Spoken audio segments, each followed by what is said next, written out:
Another key to being a faith at home focused church is that language matters. Friends, if you can hear nothing else I say, when you get home and get ready to talk about this or think about implementing this, please, you're going to have to call it something, your initiative, your whatever you're going to call it. Please, please, please, whatever you do not use the word family in what you call this. And I know that sounds, but here's why. The second you use the word family, anyone that doesn't have kids is going to tune it out. I mean, don't get me wrong, they're going to smile and say, oh, it sounds great, but they're going to think it's not for them. And whether it's seniors, whether it's singles, and even single parents will think, oh, they only talk in nuclear, and you will, believe me, we did it. We called it a new approach to family ministry. We tried for 2.5, 3 years to sell it that way, and we could not get buy-in, even though we were saying everyone's a part of a family. But then when we redid our website, silly reason, we changed the language, and I just said at one point, said, we should maybe call this kind of our faith at home focus.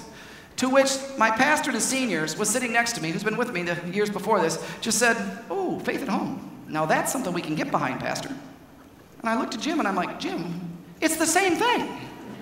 Oh, but we can get behind this. Oh, it's the same thing. To which Jim looked back at me and said, oh, but Pastor, language matters. He was right. Second, we changed the language to faith at home.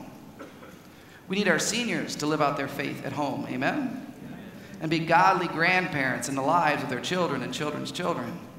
Now, I'm not saying you have to call it faith at home. I'm just saying don't use the word family. But in whatever you call it. But I will say this. If you want to use the term faith at home, you can. And you don't have to contact us or anyone, and here's why. I have been told for years that I need to copyright and trademark the term faith at home. I've refused. And here's why. It seems like today when a pastor has something good go on in their ministry, they instantly copyright it, trademark it, and sell it. I believe, you heard, my trajectory was to not be a faith at home focused pastor. God changed me. And God blessed me with a faith at home vision. And I believe that when God gives you something, you're called to be a steward of it and not an owner.